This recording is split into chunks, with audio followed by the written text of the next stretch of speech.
જય શ્રી કૃષ્ણ બધાને, જય જલારામ. કેમ છો બધા? સાંજનો ટાઈમ છે અને 5:30-6 જેવું થયું છે અને હું અને મારી નાની દીકરી બંને કલર પૂરી રહ્યા છીએ. હમણાં છે ને મેં એને આવી રીતે 4-5 બુક લઈ દીધી છે, તો એને કલર કરવા ગમે છે. એ બાને છે ને એ લોકો કલર બધા અલગ અલગ ઓળખતા શીખે અને કેવી રીતે કલર પૂરવા, અને મેઇન વસ્તુ એ કે થોડીક વાર સચવાય, કારણ કે અત્યારના બાળકોને છે ને કોઈ એક વસ્તુમાં સાચવવા ને એ બહુ અઘરું થઈ ગયું છે. આપણે તો છે ને નાના હતા ને ત્યારે એક ઢીંગલી કે એક કિચન સેટ લઈ દીધો હોય ને તો એમાં આપણું નાનપણ પૂરું થઈ જતું આખું.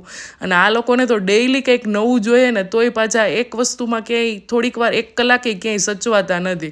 પછી બંનેને ભૂખ લાગી હતી તો થોડીક એવી ભેળ બનાવી દીધી અને નીચે પાર્કિંગમાં લઈને હું ગઈ હતી. આજે છે ને મારે રસોડે રજા હતી, કારણ કે હસબન્ડ ગયા હતા બહારે જમવા માટે, એમને બહાર જમવાનું હતું. તો અમને ત્રણેય મા દીકરીને છે ને સાઉથ ઇન્ડિયન બહુ ભાવે ને એમને સાવ ઓછું ભાવે.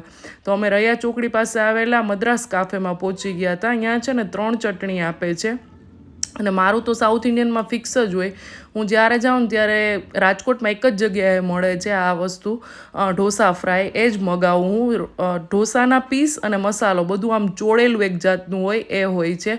અને છોકરાઓએ છેલ્લે જમી અને પછી ભૂખ થોડીક લાગી હતી તો ચાઇનીઝ મગાવ્યું હતું. તો બસ આ રીતનું રહ્યું. આવજો.